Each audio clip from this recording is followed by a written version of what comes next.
This is the Secure Cyber Connect podcast with Jay Adamson and Warren Atkinson, where we're joined by information, cybersecurity, technology, and talent acquisition professionals who share their journeys, unique perspectives, and offer advice and guidance. Our topics on this episode will be transforming your supply chain security into a competitive advantage. Today, we're delighted to be joined by a formidable trio in the shape of Andy Simpson, Adrian Taylor, and Matt Wilson. Andy is co-founder and CEO of Supplier with over 25 years expertise in securing complex environments and critical national infrastructure.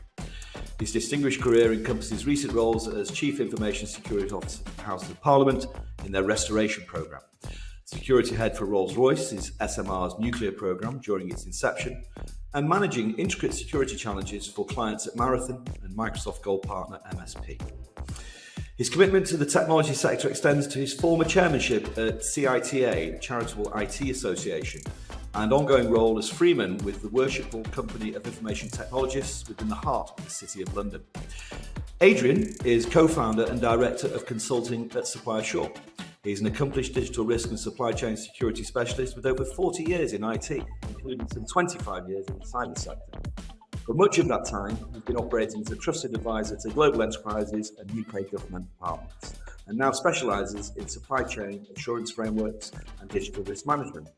He's advised organisations such as Barclays, the Ministry of Justice, IPCC, Department for Education, UBS, the Labour Party, and, of course, the Houses of Parliament Restoration Programme. He's a certified CISP and ISO 27001 lead auditor and holds HMD security clearance, where he previously served as a CESG listed specialist advisor in the CLAS scheme.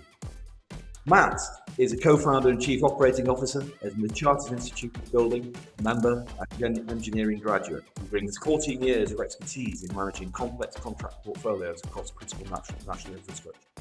His extensive client-side experience spans over 11 years, delivering major programs for the likes of Thames Water, Crossrail, Transport for London, and, as with the others, the Houses of Parliament Restoration and Renewal Programme. He also specialises in developing and implementing commercial frameworks that optimise supply chain performance and ultimately ensures project success, all offering valuable expertise on their supply chain security assurance approach and in identifying critical suppliers through to commercial requirements enforcement and ultimately the monitoring of agreed standards.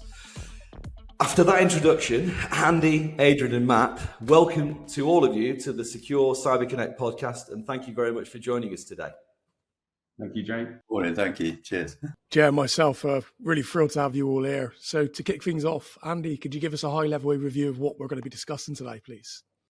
Yeah, great. Well, so as the guys just said, thank you, Jay and Warren, for inviting us along to have this coffee chat, and the sun's out. So thanks for the invite, guys. So yeah, today we really want to sort of canter through a bit of the environment and the journey that we've taken to understanding where supply chain security is now and where it's going to be heading very, very soon.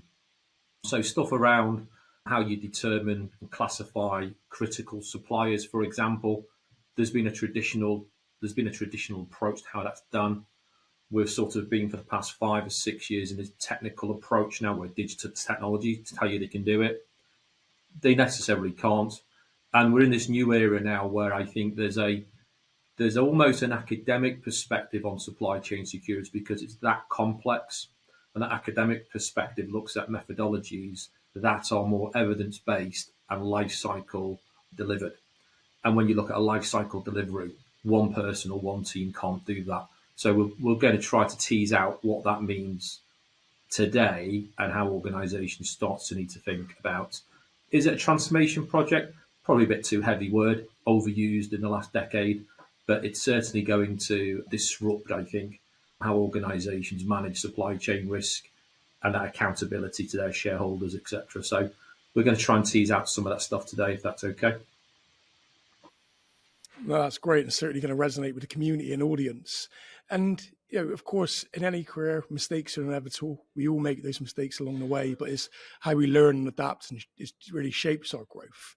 So for our listeners, it's really valuable hearing from experts and leaders within the field in terms of some advice or mistakes that they made along the way, just so that they know that leaders are also humans as well. So, Adrian, could you please briefly describe a mistake that you've made in your career that's shaped your view and perspective on cybersecurity, followed by yourself, Matt, and then Andy? So it's probably an experience that's not shaped my view of cybersecurity, but it's certainly shaped my view of myself. A long time ago, I was working for a mobile security company producing mobile messaging using PKI-based technology, and the company was winding down the operation in the UK. I ended up being the last man standing, and instead of just doing a kind of pre-sales support job in that area, I was ending up being a salesman as well, and that I should never have taken that role. I should have said no. Someone else should be doing that. I'm not a salesman. I am purely tech and delivery driven kind of person. That's what switches me on, and hence I'm director of consulting here at Supplier Shore. So what did I learn from it? You learn things about nature of people, nature of yourself, what you can and can't do, what you should and shouldn't push yourself into. So valuable lessons as I went on. So that was my secret. Appreciate you sharing. And what about yourself, Matt?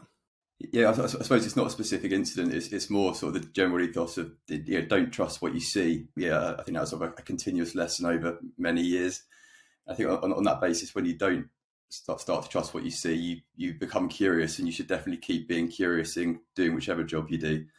Yeah, no one will ever sort of, how should you put it? No one will ever thank you for being too curious or too thorough. So I think that's a general lesson of the last 10 years of working anyway. I appreciate that. And Andy, what about yourself? So I think I fell in a trap when I first took my second big sort of security leadership role, and that was when I went across to Rolls-Royce SMR and tried to sort of do all things security and try to bring people on the journey very, very quickly. It was really, really challenging. And actually what I learned very quickly, probably not quickly enough, but maybe 7 months later, that safety was leaps and bounds ahead in that industry and in that organization. And when you look at safety and security, they go hand in hand. So I didn't need to press as hard building new security cultures, didn't need to press as hard building new security standards and processes and strategies. All I needed to actually do was ride the tails of safety, because that path was already there. So I very quickly pivoted towards recognizing that. And then I just followed safety through, and that pulled out my full security agenda through as well. So big lesson there. You don't need to break barriers and build walls. You just need to identify the path of least resistance. And with security, if you're an organisation that's mature, and it's critical national infrastructure, most definitely, which is a lot of my background, they're going to have a really strong safety culture. So ride that as much as you can. Absolutely. And look, we know that over recent years there's been an ever-increasing number of high-profile breaches and attacks, and there's much more focus and an awful lot more concerns with the dependency of third-party risk. And there's going to be an awful lot for us to try and get through today. And even though we've kind of discussed this topic to some degree on previous podcasts before, we're keen for this episode to really be a definitive and insightful look at all the issues surrounding operational risk, legal and compliance, and of course financial risks. So we really want our audience to get a really strong understanding of some of the best mitigation strategies from the experts. So to kick things off with how organisations should go about things in terms of identifying sort of external critical suppliers and internal information asset owners, what methodologies do organisations typically employ to determine and classify their critical supply chain partners? Yeah, I can touch on the public sector firstly, because there are many. If you look at sort of Cabinet Office and AO guidance, they will typically point to a contract tiering tool just to provide a bit of guidance around, or really it's contract value, complexity, risk of a service or works or whatever it is an organisation is buying. That does tend to get tailored across different government departments and organisations, but it's the contract tiering tool is kind of the go-to in the public sector at least. Yeah, for me, it's kind of different. I've seen different technologies being used, and if you approach it from a kind of security issue, you end up going through the kind of GRC set of methodologies with information asset owners, classification, and risk assessments, etc. Questionnaires. But as Matt says, deploying a kind of loose set of intertwining methodologies is probably better. Not a lot of people do that, but one of the challenges that procurement teams have is their kind of lack of deep IT security skills that you'd kind of expect when assessing supplier criticality on the cyber side. They know it very well on the procurement side, and I think that's where part of the challenge is for us, is to get that message that everyone needs to work across the team and federate this. I think it's really interesting just listening to the two different answers there, right? And you look at the background of both gentlemen. So Matt is very commercial, procurement driven, right? So he's very structured and scientific in terms of this is how it should work, because he works in legislation and all that sort of area, right? Adrian's a little bit more closer to, okay, so this is what legislation says, but actually then this is actually what, a lot of our vendors are doing. So a bit more in the sort of, there's a bit of a grey area. And that's the translated piece, which is supply chain security, is understanding the connection between both departments where Matt works and Adrian. But then I think I've got to go back to you answered about the question. I think was the core bit was about criticality. I've got a few scars on this, and I'm going to be a bit more pragmatist and say, all that goes out the window up to a point, because an organisation would determine the most critical supplier tendently based on the size of the contract, so the deliverables associated to that contract. It might not be the most critical to business operations. It might not be the most exposed in terms of the security program, but it's just big. It's big, so it attracts attention, and it must be critical. And then it might also come down to who shouts the loudest in the organisation. So whoever's the internal sponsor of that contract, and if they're quite a sort of assertive and strong leader, they will lead and they will generate noise that this is a huge critical supplier, where actually a supplier that potentially trumps the criticality might be sitting under the general counsel area, who might be less of a vocal leader. So the reality is, it goes down to interpretation within the organisation.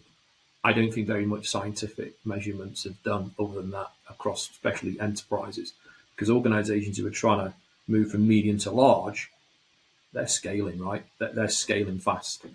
And this is where supply chain risk comes in play. And this is where I see challenges with the executive pillars across organisations not understanding the piece Adrian said earlier about the information asset owners, understanding where their information assets are in the supply chain. So it's a lot more nuanced than that. Interesting. And a really good example of that, just to sort of finish off, is that in the last 10, 15 years or so, I've always worked with an outsourced payroll provider, and it was probably sort of one of the lowest value contracts in the organisation, but it was certainly one of the most important. If you don't have your workforce going home paid at the end of every month, you will have issues. So it might not have been the most complex or the most high value contract in the organisation, but from a business impact perspective, it was certainly one of the most important. Yeah, absolutely. And within these organisational structures, just to sort of drill down a bit, where do you find that which role or department actually holds accountability for supply chain security, and how is this, aligned with industry best practice? So I think that's what we're seeing as part of the issue in effective supply chain assurances. We've seen that the responsibility could be spread over 2 or 3 different departments, and they each approach things with a different lens and set of objectives, quite often, board level objectives, which are totally in different directions, dipolar kind of thing. So new thinking from our perspective and from industry leads like Gartner is that it should be a board level for accountability and federated, down through objectives to C-level, and that's where the responsibility should be held. Budget, I don't know. Fight that one out. Yeah, so it's an interesting, it's a topic that Gartner recently just picked up on. So they released a paper, and I'll get this date right, so it's the 30th of October last year, and it's called The Life Cycle Approach to Third-Party Cyber Risk Management. And in that, they call out too much emphasis is placed on cybersecurity. They call it out black and white as a key challenge in the approach. So that's basically, cybersecurity or rolling out the controls through procurement, commercial cybersecurity, or having to go into the supply chain to check them all. Cybersecurity are almost coming back and assuring and governing it themselves. So when you think about that, it's quite, you're going to suffer a bit of groupthink. It's quite subjective in every single way you can possibly think. And actually, the outcome you're trying to achieve here is measure performance. And that's surely something to do, with audit and assurance teams, not necessarily an operational cybersecurity team. So that's been called out recently. And if you're big enough and mature enough organisation, the likelihood is you're going to have a third-party risk management team. So it could sit there as well, buried in the rest of the third-party risk. And I can see why you would do that. Third-party risk is a blanket area that can be covered quite efficiently if you put the right resources at it and challenge it as a blanket risk. So it depends on the size of the organisation. Generally, it'd be the security guys, third-party risk team, perhaps. But if you're really small, it could be the IT coordinator. It could be the information governance team lead, right? So yeah. Is that something that organisations perhaps need to identify themselves? Because I've seen organisations, shift that accountability to their MSSP, and in some cases even their MSP. Still your risk though, as an organisation, right? You can't shift it down the chain. Matt, what's your perspective on this from procurement? Have you ever seen it driven purely by procurement? I've never seen it driven by procurement, no. But I've seen it in previous organisations. There doesn't seem to be one natural home for this. Whilst it impacts probably 95-100% of your business, whether you're a contractor, a contract manager, a customer of a contract, whatever it is, if you're interfacing with supply chain, you've got a role to play in this. So wherever sort of responsibility or accountability ultimately sits, the whole organisation have got a role to play in supply chain security. And I think Andy's actually example earlier on about health and safety, and that wasn't rehearsed. Health and safety culture, and you look at construction firms, people don't compromise on safety, so why would you on security? I think that's something worth pondering on, Andy, another day. I know we haven't discussed this yet. I just want to come in on what Warren said, passing it to your MSP to manage your supply chain security. Think about that. The MSP are your supply chain as well. Empowering your supply chain to check the supply chain, and empowering your MSP, who are pretty much your critical supplier for all things IT and security. And I mean, obviously, looking at some of the big challenges in terms of supply chain governance, in terms of the implementation and obviously the ongoing management, where do you see, main aspects of this and the key areas of focus? Yeah, so I've got a really interesting point on this one. So the governance right now seems to sit in, and you just actually, there was a last question you're talking about who does it reside with, right? The governance generally resides there as well. That's again exacerbating the problem. But when you look at supply chain security, the way it's going to be federated in governance. So, for an example, a bit of a shameless plug, but it contextualizes my example well. We have our own framework, right? And our own framework is 6 pillars across 6 critical component areas that you must consider when applying supply chain security or third-party cyber risk management. And when you look across those 6 different pillars, the accountability of each area cannot sit with security. It can't possibly sit with security. So we look at the first 2 areas we look at is all about identifying your critical suppliers based on criticality to business operations, and also who's most open to exposure. So that's fundamentals. And then we start mapping cascade and vulnerabilities across those suppliers. Now, just hold that thought. They're the 2 pillars, the first 2 pillars. Identifying who's most critical and who's most exposed, and also linking cascade and vulnerabilities, not just technical vulnerabilities, but also business vulnerabilities. That's probably an area for the risk management team, procurement team, somebody who understands the supplier landscape a lot more detail that can go forensically into that, right? Mapping it for the business, because security is here to enable the business. Let's remember that. It took a couple of decades of people battering us with that hammer, right? We know it now. We're here to enable the business, right? So you guys look after that. Tell us who's most critical, and tell us where the critical sort of masses on concentration of risk for the business, but also where the mapping of vulnerabilities, not just technical vulnerabilities, security vulnerabilities, safety vulnerabilities, financial vulnerabilities, right? Tell us where they are. So that probably sits somewhere else. And then our framework moves into two further pillars. It looks at assessing security controls and the defensive bits around resilience. So just on those two pillars alone, that probably is a security spot. So that would probably sit with the security leader. If you haven't got a security leader, it's probably going to be IT leader if it's going to be cyber security. So that bit there then is federated in the security pillar. Then our final two areas are where we measure. So we measure the performance of all of that stuff. So the measuring the performance of investments and controls. And then we validate it through assurance. Measurement and assurance doesn't sit with security. Might sit with second line security people, but it sits with internal audit assurance perhaps. So automatically there you see this life cycle approach where the governance, which is the question, of supply chain security becomes federated to the areas of the organisation that are best placed to determine the approach that we take. And that is, well, the challenge with this is culture within the business. Right? It goes back to what Gardner's point, too much is put on cybersecurity, too much is put on cybersecurity. So you can't just change this overnight. The behaviours have to be there.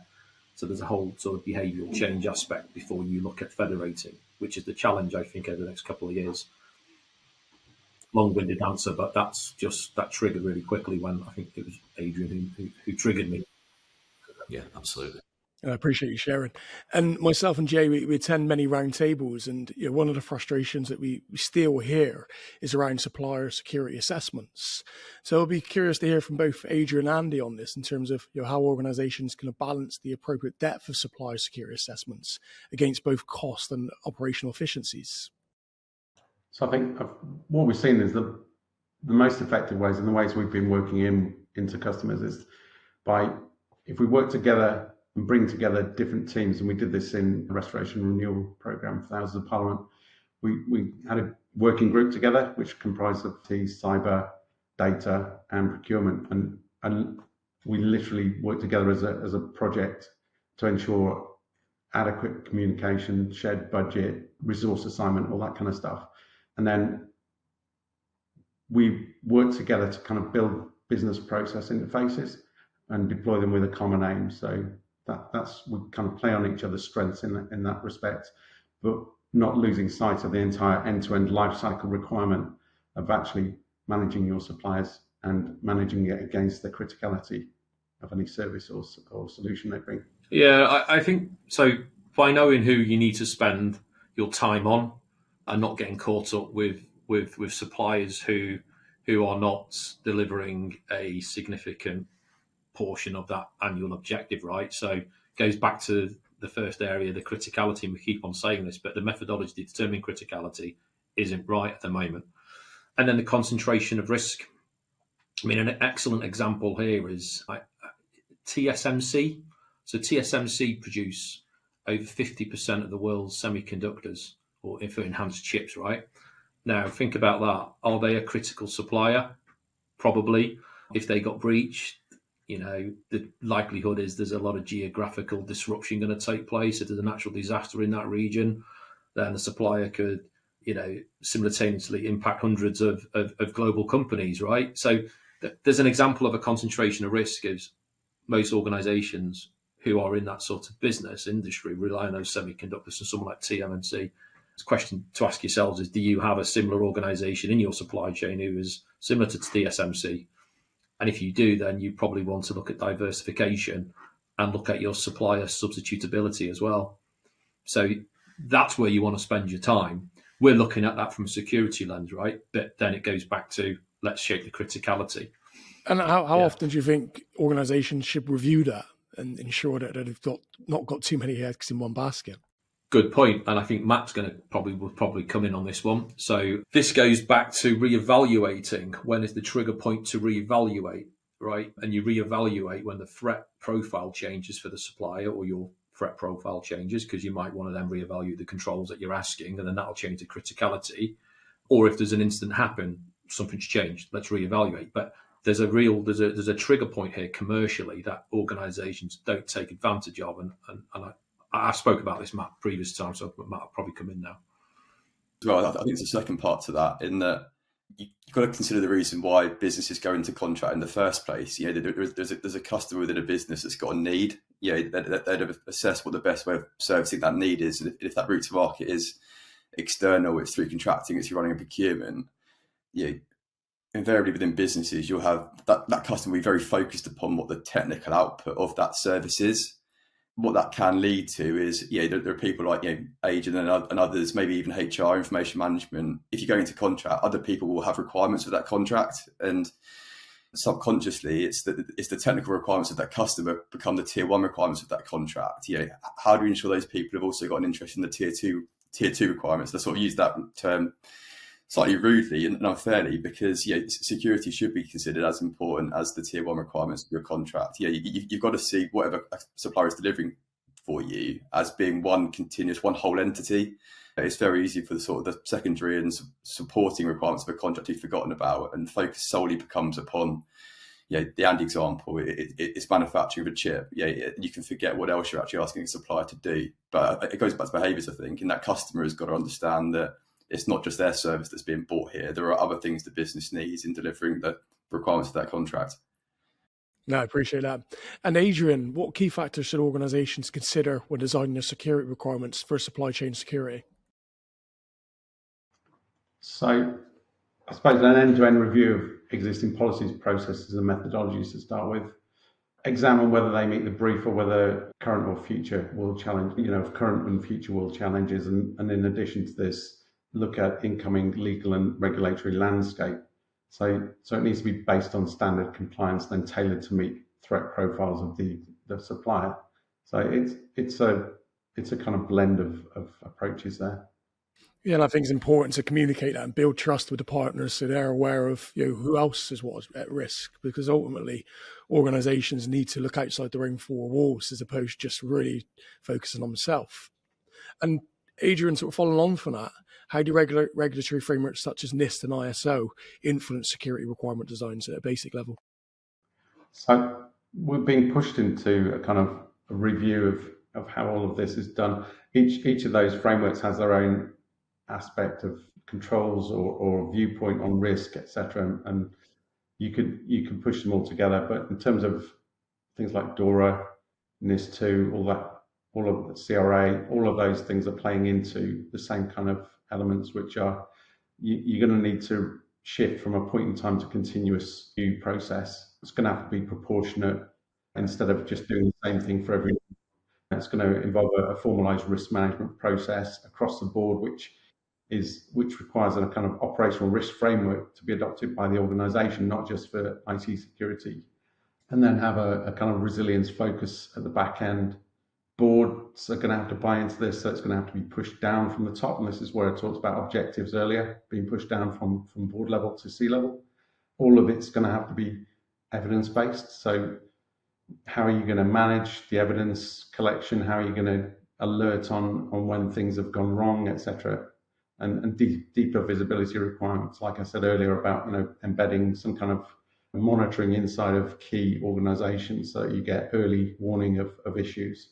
And then a collaborative, all of that encompassed by some kind of collaborative incident response planning, so that beforehand if something hits the fan, shall we say. I think we'll talk about that later, but if something hits the fan, you end up with a group of people and a process that's driven instantly and has been worked through on tabletop exercises, etc., to ensure that continuity is maintained. So in a nutshell, that's where I think all of these frameworks are leading towards, and that's where we've pushed our lifecycle framework. Yes, and Matt, as I was saying, there's a challenge that's really prevalent with subcontractors, for instance, and it's something that we hear quite a lot of, not just at round tables, but at conferences, for instance, that subcontractors have left the business, but they've still got access to systems, for instance. So what are some of the most common challenges out there to ensure subcontractors actually comply with security requirements, and how can organizations effectively communicate and stress the need for them to actually really comply with this? I think you can start to go wrong with subcontractors from inception of your contract with your tier 1, because you've got to have alignment throughout your supply chain. As soon as you almost see your subcontractor as being different to your tier 1, think that's the point to start to see issues within sort of the management of your contract and the requirements of supply chain. You pick good examples and good practice from a contracting perspective. NEC contracts typically used within construction. To be fair, you see the same on G-Cloud contracts as well. It's ensuring you've got a continuous flow down of terms from your tier 1 into your tier 2, ensuring you've got robust subcontractor onboarding and acceptance processes within your contract as well. I'd be lying if there weren't instances where you do have to derogate terms to when placing a subcontract. Typically, and this is mainly with my commercial hat on, smaller businesses won't carry the same level of insurance as a tier 1 might do. But I think from an organisation perspective, you've got to consider whatever you're buying to be a complete service, whether it's being delivered by tier 1, tier 2. So at least you contract in the right shape. And that then goes into management and delivery of the contract, where services will be delivered. You want to see your tier 1 and subcontractor integrated in the way they're delivering, and that then goes into your audit activities from an organisation as well. Don't just audit the tier 1; it's the tier 2 as well. If you've got both working to the same set of security requirements, commercial requirements, whatever they are, it should be an easier job to ensure that your subcontractors don't stray from the requirements of your tier 1 contract. So I think the key thing to me really is alignment on day one. You consider that contract that's being delivered by the tier 1 or the tier 2 is the same. Don't deviate if possible. No, that's good. And I think it's easier for organisations if they are compliant or working towards the frameworks that Adrian mentioned earlier as well, because if you at least that you're all working to the same language and singing to the same sort of hymn sheet as such. Yeah, and just to add to that as well, I think that some of the subcontractor issues do happen where maybe you year, 18 months, 2 years into contract, you look to vary that contract, and the tier 1 you've got on board is used to procure, or it's used as the route to market to buy something else you anticipated buying on day 1 of the contract. Again, that's a really easy way that you can fall into the trap of having misalignment between a level of requirement from a security perspective that you expect a subcontractor to have and what that tier 1 contractor might have that you've brought on board to do something completely different for you. So your route to market from a perspective can push you towards a potential security headache in that respect. I appreciate you sharing. And as supplier security becomes more and more critical, commercial negotiations obviously come into play. And in terms of just real basics, what are some of the sort of key security clauses that should, without fail, be included in all supplier contracts? So I'll pick that up. So you can have as many clauses as you want, right? But ultimately, I sort of pocket these into 4 areas, and that's ensuring there's a cyber security plan, right? So you're asking for some form of cyber security approach from your supplier. There's an information security plan. You're asking for an information security approach from your supplier. Now, the difference between cyber and information, a lot of people get this mixed up. Cyber is the technical stuff, the digital stuff, protecting your information or your secrets. So they require 2 different sets of controls altogether. And then potentially a physical security plan, depending on the nature of the relationship, but there will be a component of physical security in there. And then a personnel security plan. So this is your background checks and stuff like that. Those 4 areas, if you, in a nutshell, is your security landscape, right? So focus on those 4 areas and then cherry pick the controls and clauses that you feel are necessary, right? Now, there's a great source in the UK, Gov 007. I'm pretty sure it's still valid and in date. It's a government security directive. And it breaks down what those areas look like, plus more. There's a lot more in there. I'm just summarising those 4 areas. And then the implementation of that. Now, Matt probably won't like this because going back to my point about 30 minutes ago, very sort of legislative and contract clauses, you will do X, Y, Z, and I understand why that's needed. But from a security practitioner's perspective, it's really great having principles to build your security plan around. So if you can find a balance in your contract and with your security guys and the supplier and understanding how they demonstrate their principle-based security. So, for example, this is how we will achieve the outcome you're asking for, right? And they could be creative in the tools and the mechanisms that they use, as long as they meet the outcome you want in your clause. Like, who cares? And you give them that freedom. But that requires a degree of trust. So I think there's position your requirements around those 4 pillars: cyber, information, people, physical. Check Gov 007, some great guidance in there. And if you've got the opportunity, translate some of that into principle-based security to give the supplier the best shot at delivering the outcomes that you want.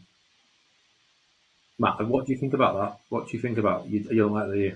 As soon as it came to my mind, then I thought Matt's not going to like this. I think it goes back to, the root cause of most problems is at the inception of a service or product being procured, right? So, and if you think about what it is you're buying, you should then be ensuring you've got,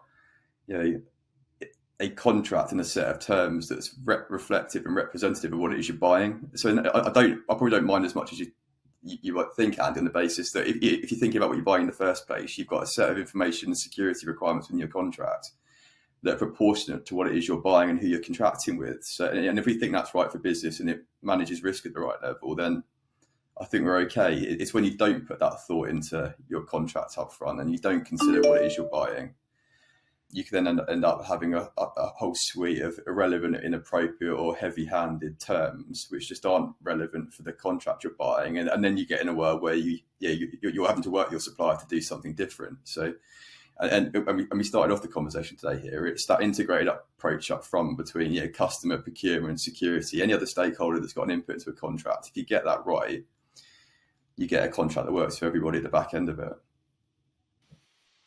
And just for clarity, right? So keeping this in the cyberspace, right? Cyber, what would you expect to see in a sort of cyber plan? You'd expect your suppliers to understand where their assets are, so some form of asset industry. So that's not the kettles and toasters in the kitchen, right? That's the stuff that's sort of transmitting, processing, and securing your information. You want some form of risk assessment against those assets. So because they will be operating in different levels of environments in your organisation and processing different information with different risk appetites across the different pillars of the organisation. Predominantly and driving this, robust access controls. So you want to know who's seeing what, why they need to see it, what privileges they have, who's overseeing the privileges, and is there a management plan around the privileges? And then there's a bit around, consistent employee training, right? So that's sort of just some basic fundamentals. Gov 007 is a really good document. And you touched on this a fair bit, maybe sort of elaborated, but obviously negotiating clauses is always challenging, and the key thing is not trying to turn suppliers off or more, making them feel overwhelmed. You just talk to me a little bit more about whether you feel that these should be more bespoke. And, I think you touched on sort of with the Procurement Act 2023, Matt, of course, as well. Just to talk about that a bit more, please. Yeah, sure. So, I think let's consider sort of the more major procurements. I think, that's where you tend to have the more meaty conversations around terms. And if you run a good procurement process, invariably at some stage in that process, there is a period where you need to understand the market you're contracting with. So, there should be a degree of market engagement at some point in sort of the pre-tender, in which you're testing out the service, the way you're going to package the work. Is there a market out there? Would the market do something different? And whilst again, it would be quite easy for you to focus upon the technical outputs of the contract or service that you're buying. You've got an opportunity there to test some of your other clauses and requirements of your contract as well. So, sharing early, getting feedback means, but by the time you go to issue your ITT, which has got your boilerplate set of terms in it, you've got engagement and feedback from the market. So there shouldn't be any surprises in there. And I think if you go into that mindset that you need to address and consider the security requirements early, you should get a good outcome, because by the point you get to award of contract, you're in a position where, well, one, you've been transparent about what the terms are with supply chain anyway. They've bid against those terms, and any questions they've had should have been raised previously. So really that mitigates the need for negotiation at the point for which you've got a preferred bidder. And I suppose even on the smaller contracts now, I'd say that, you admittedly my career is as long as others, but you're probably seeing less negotiation in that space now, because things like cyber essentials are they're must-haves for the SMEs and larger businesses. That there aren't questions around negotiations. People just simply are aware that they must have these things to do business with a great number of organisations. So I think in that respect it has become easier. But on the larger procurements, engagement up front with your target market will save you no end of time and cost when you get into contracts, start delivering services. And the point around the Procurement Act, I think, is an important one, because government's got an intent to do more business essentially with more SMEs over the next 4 to 5 years. It's one of the sort of main drivers and main things that the Procurement Act and the change of regulations is trying to achieve. Again, it does allow public sector organisations to be more bespoke and more tailored in their route to market. This doesn't mean that the requirements of SMEs to have security controls and measures in place goes away, but enabling public sector organisations to tailor those and make sure they're appropriate to the market they're contracting with becomes easier for them. So, but again, same principles apply. Do your market engagement, understand what good looks like. Therefore, there should be no surprises when you get into contract with any business, whether it be private, public sector. And coming to the more sticky side of things, and obviously the bigger questions when it comes to liability. What's your thoughts on how liability should be structured in contracts, when it comes to breaches and obviously caused by the suppliers?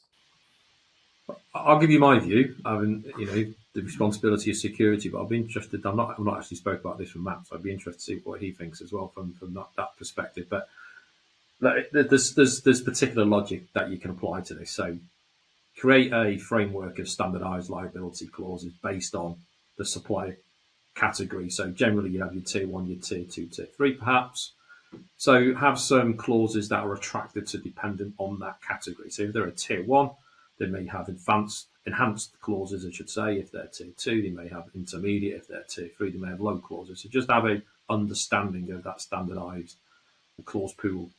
And then I think this is really important. Balance that risk management piece with commercial reality. So you can ask your suppliers, for the moon on a stick, but excessive liability requirements will impact pricing and supplier willingness to engage. So I would open the dialogue with the supplier during that procurement piece about the rationale why you're asking or why you're going to suggest certain clauses go into the commercials. So expectations are fully understood should the balloon go up, right? Because the last thing you want to do then is pull out the contract, what we're liable for. Get that dealt with and have an agreement in place. And then I think terminology is really key. So once there's a breach happens, what are the definitions of a breach? A supplier might sit with a breach for 4 weeks before they have to inform you because your commercials have said you don't need to inform us, or they've been not explicit. So understanding the definitions and terminology, so the language and what that means is really important. Ultimately, what I'm saying there is what triggers the conversation of a breach, and that bit there can often be a grey area. I've seen it in commercials. And then you review, depending on, I think I said earlier, if there's a change in threat landscape, might want to review these clauses. Or tier 2, we might want to introduce some enhanced elements to it. Or if there's been a breach of a security incident, why has it happened? Clearly a risk has manifested, controls have failed, maybe our clauses and our liability clauses aren't strong enough. So they're triggers to renew. That's some basics that I would sort of insist on working as a security leader with procurement and commercial guys. And then when the shit has hit the fan and emotions are high, how do companies handle these disputes? When a third-party supplier fails in its obligations to meet the relevant security requirements. Okay, so when that happens and there's a dispute, well, the first thing you want is you don't want to dispute while it's happening, right? Because there's a saying that I coin quite a lot, and that's you train hard, you fight easy, and it's probably from my military days. So should the balloon go up, you don't want to be having arguments with suppliers who's responsible for X, Y, Z. You want your playbooks kicking in. You want calmness. So there's a bit around implementing what I would say a tiered escalation process. Now, the chances are the suppliers will engage at the operational level. So it's empowering the operational guys to understand what that looks like. So there's a piece there.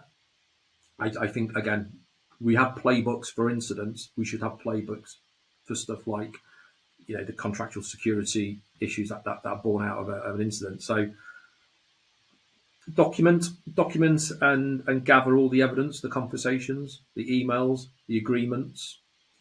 That's critical, especially with an incident, because we do look at forensics, we do look at decisions, we do look at the right decision being made by the right person for the right reason.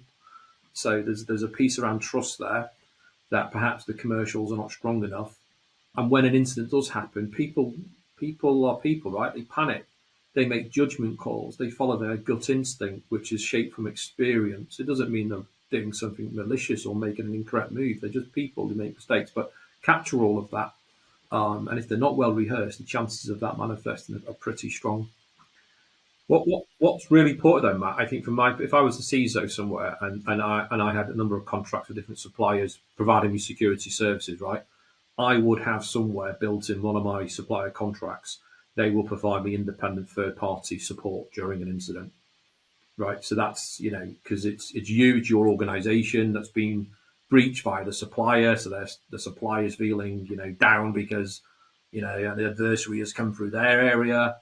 You want to be able to draw on a contract that a third party supplier advisor can come in and offer that independent assessment and offer some structured approach. Because ultimately, you're going to be dealing with the here and now. You're going to deal with a breach. Your internal stakeholders, suppliers going to be running around with their head on fire. You want somebody who actually isn't in the here and now, who can sit back and do an independent assessment of the situation.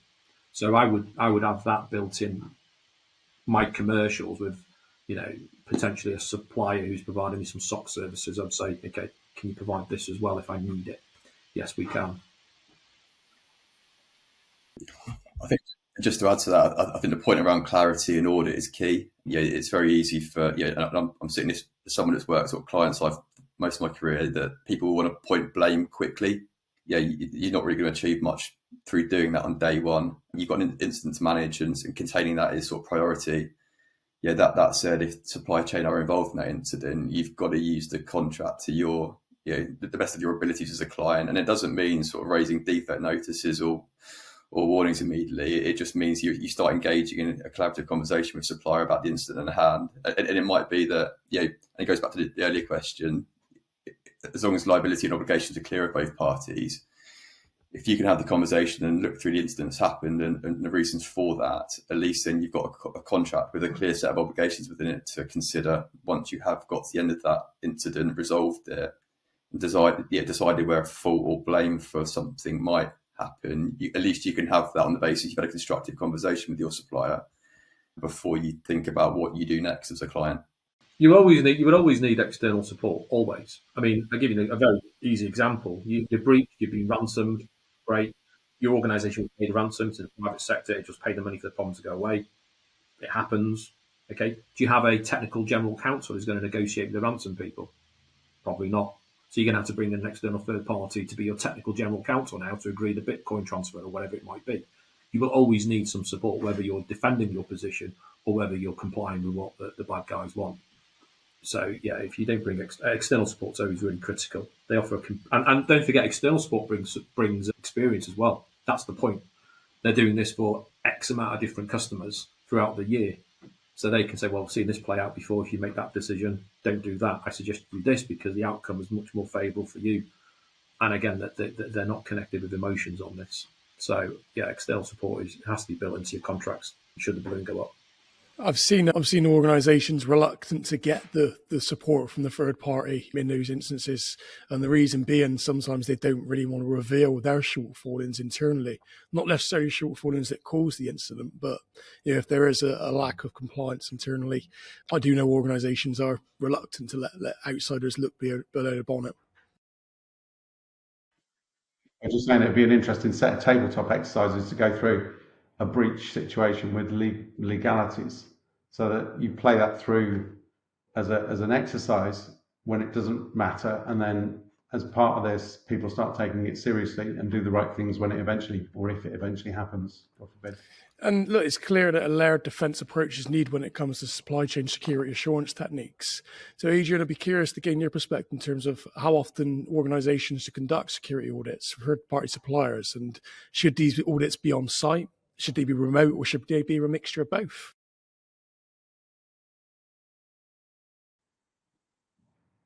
So it's I suppose the new thinking.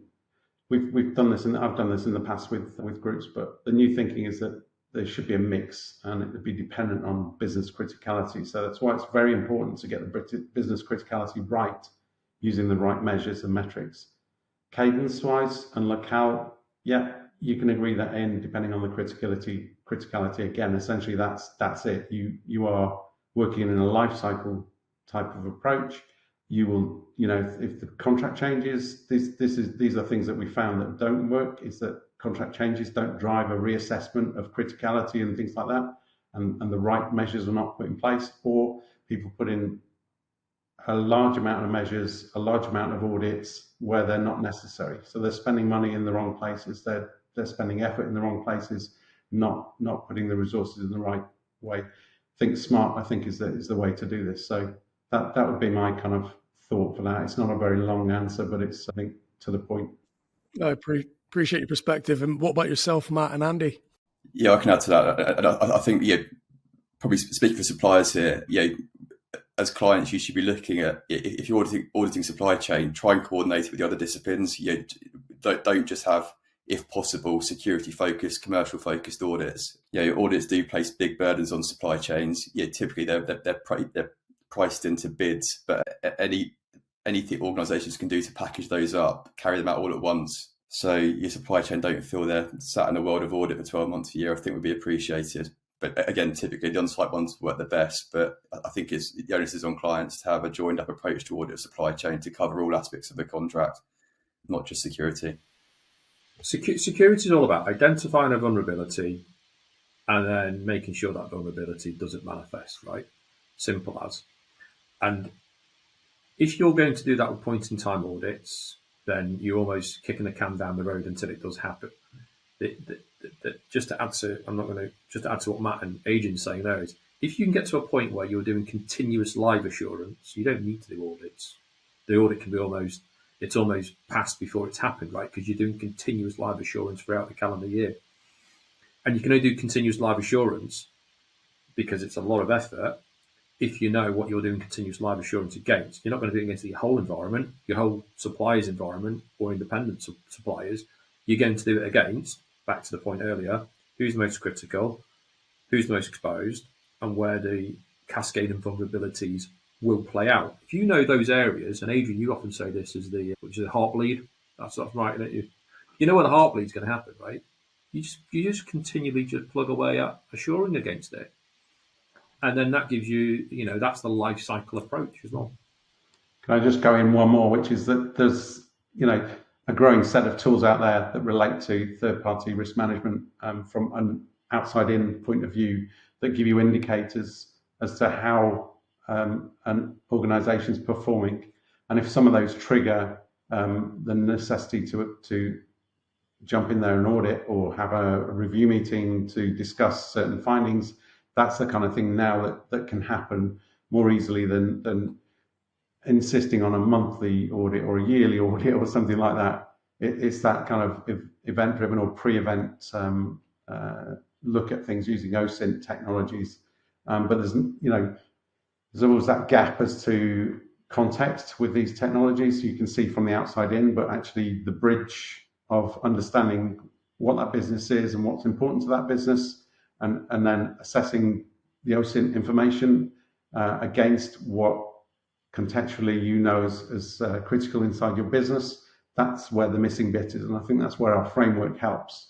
It delivers on that basis, so that we go in, understand what your business criticalities are, help you design those, and then use whatever metrics and methodologies to manage your downstream suppliers and start trigger processes and all that kind of stuff. So it's an interesting area. It's going to grow. There's going to be a lot of changing.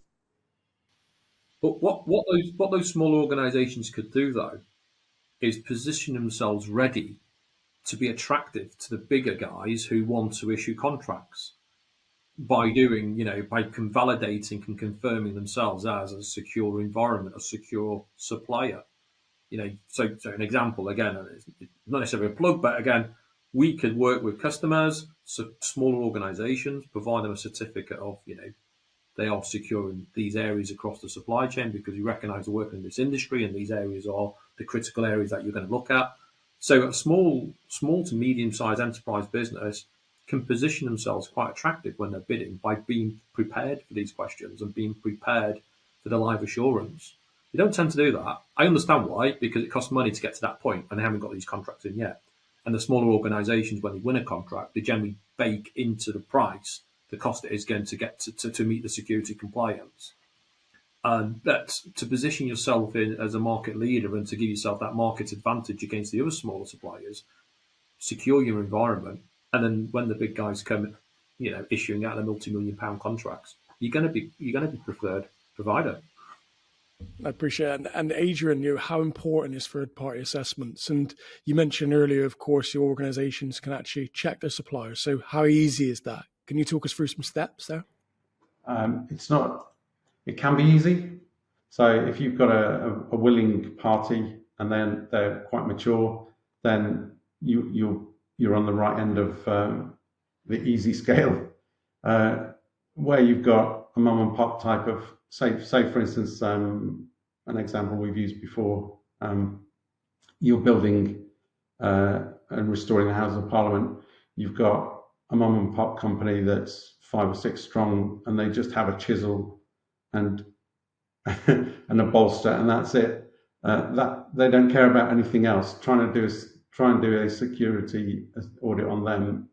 That type of organisation is very difficult.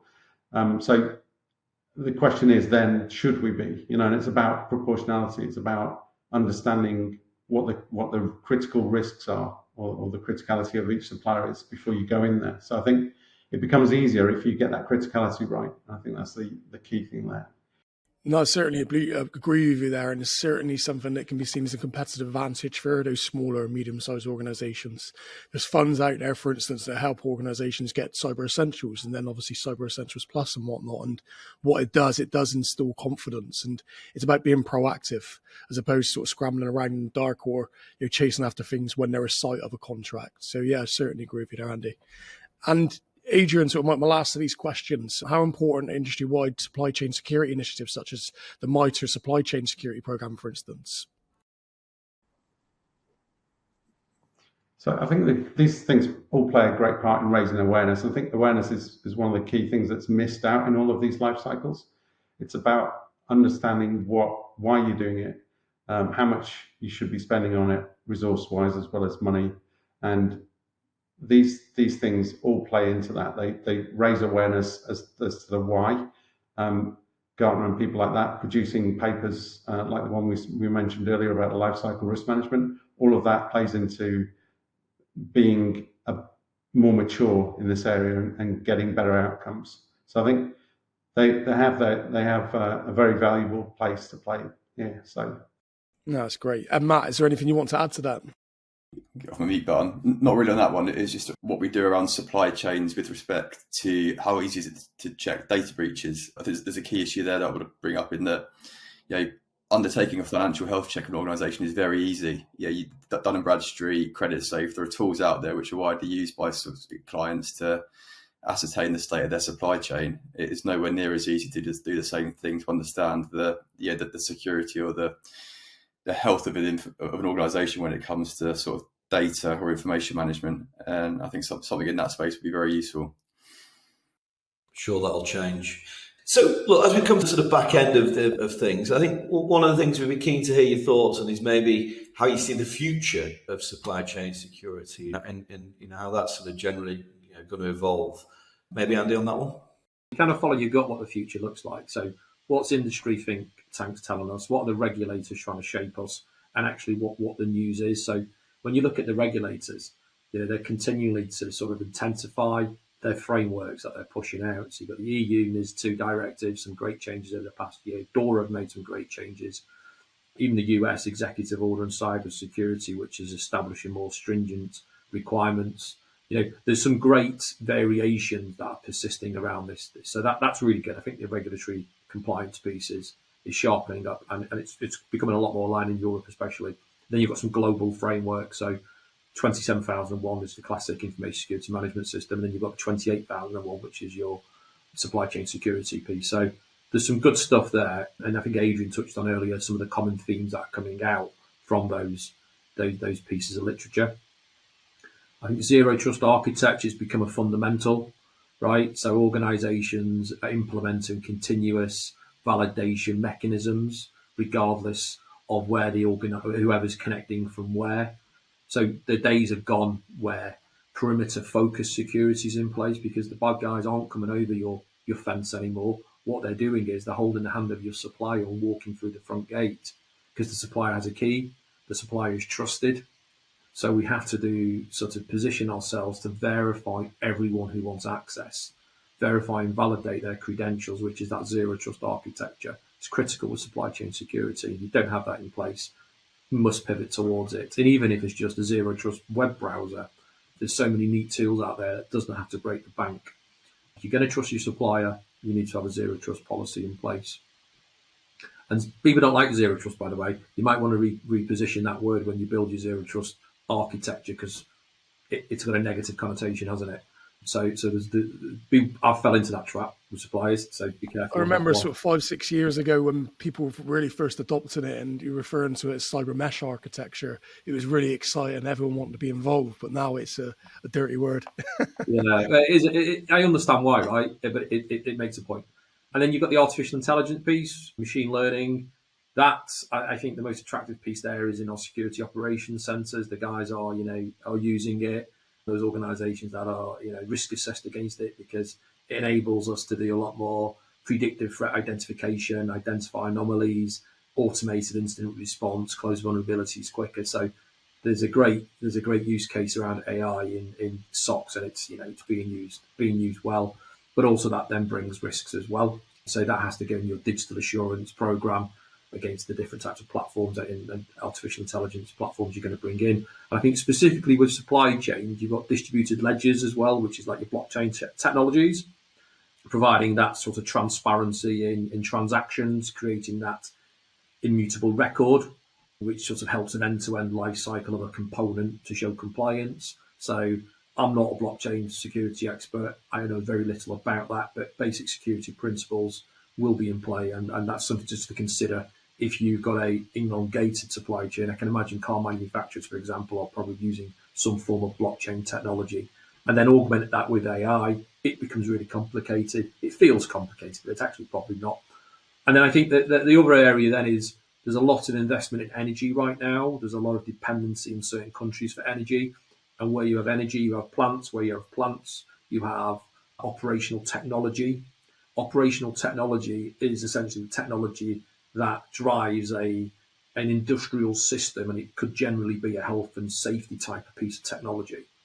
Where you've got that, if you were to breach a piece of OT, your general objective is to cause harm, right? Because generally OT will be managing some form of safety industrial system. So that's not good, right? That's like physical harm. That isn't a ransom. That's like physical harm. And where you have OT, there's a lot more emphasis now on IT convergence. So the IT is essentially the stuff we're talking on today, the information technology to go about business operations. And when you bring them both together, the convergence, you've got this sort of gap in the middle.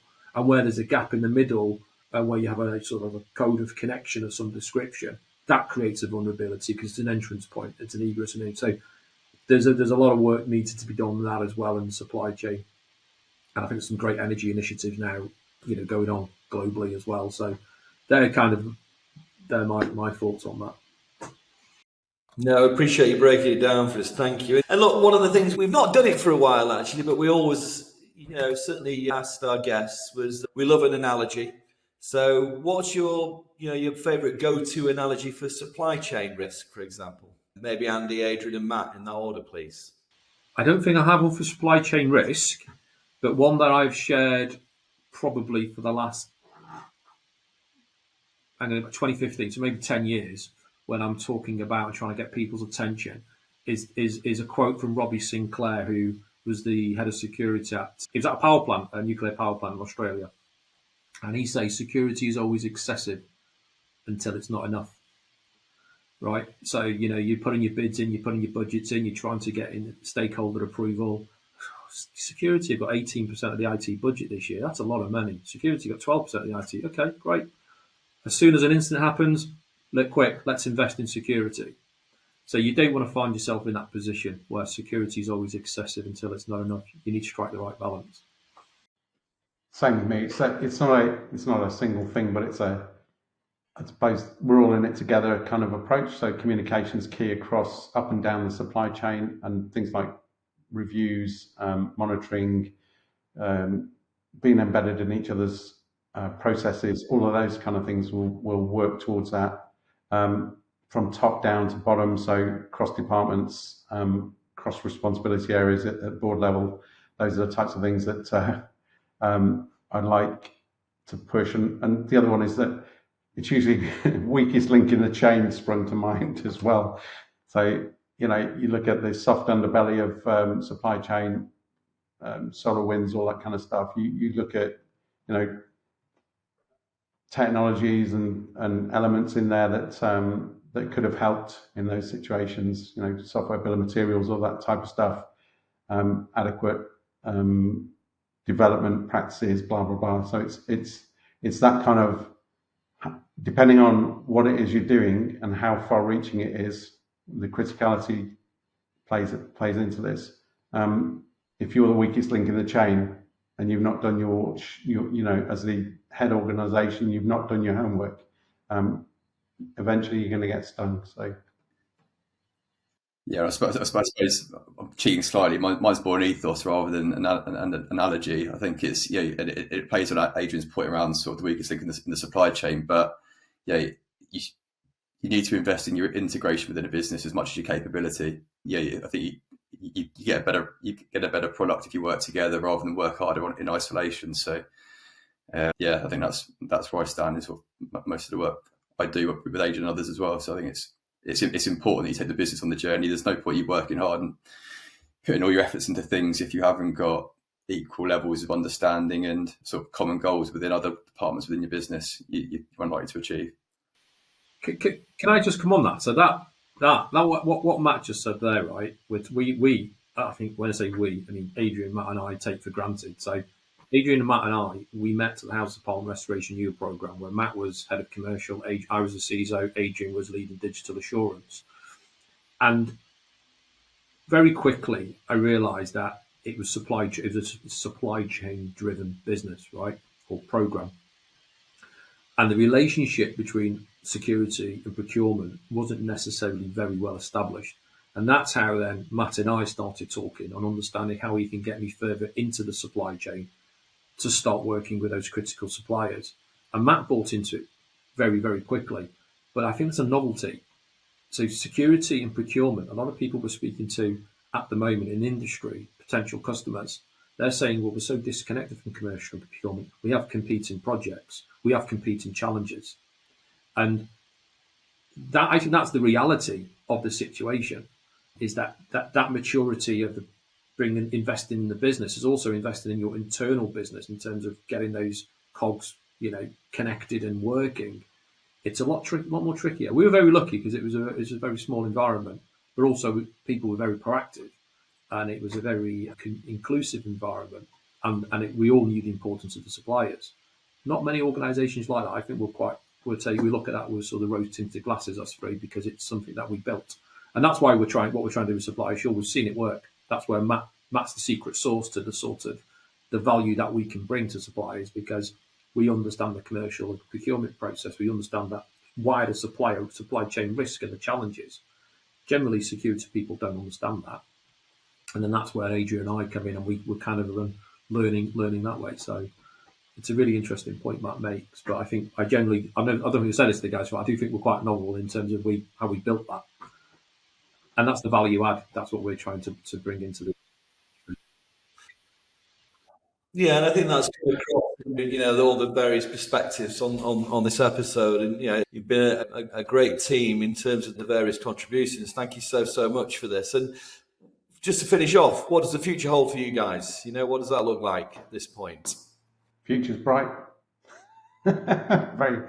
I mean, it's a great time to be here, because we've got people like Gartner making the market for what we're doing, and we have a ready-made life cycle to deliver into large, medium, small organizations, and you can adopt it, play it into existing processes. We can come in and help you along with that. So that's our push, and that's where we think we're still smiling, still enjoying work every day. So that's a plus. Not many people can say that, I don't think. It's a really interesting point, though, right? Because the market when Gartner reacts and Gartner sets the market, there's clearly been a lot of resource put into understanding the problem.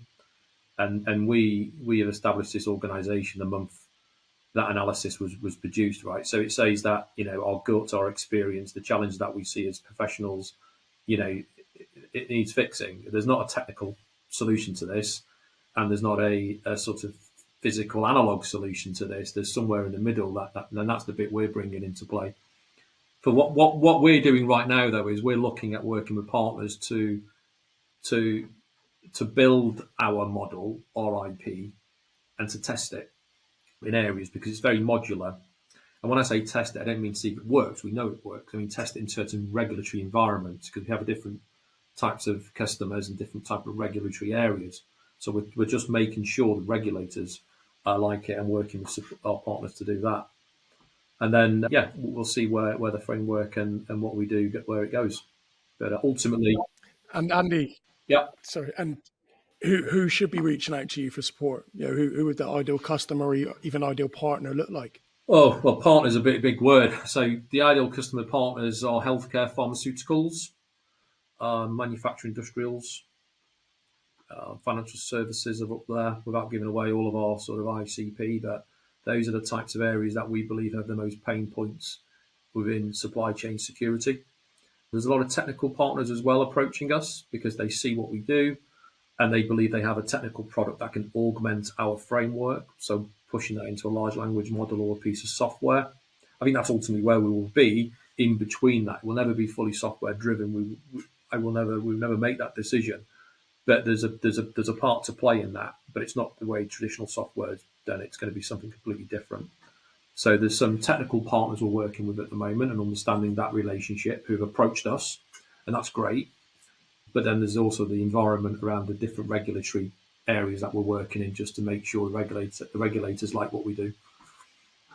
Well, listen, Andy, Adrian, Matt, thank you so much. It's been a fantastic episode. I'm certain the community and all our listeners will have found a huge amount of value in today's topics. And if anyone wants to continue the discussion for more sustained engagement, as always, we invite you to join the Secure CyberConnect community, where we offer a range of collaborative solutions across technology and security professionals for no cost. This includes expansive community access, cross-sector mutual mentoring, networking sessions, and a range of exclusive interviews and episodes on our podcast such as this, with panel discussions and masterclasses coming later in 2025. Thank you so much, everybody. We'll see you again.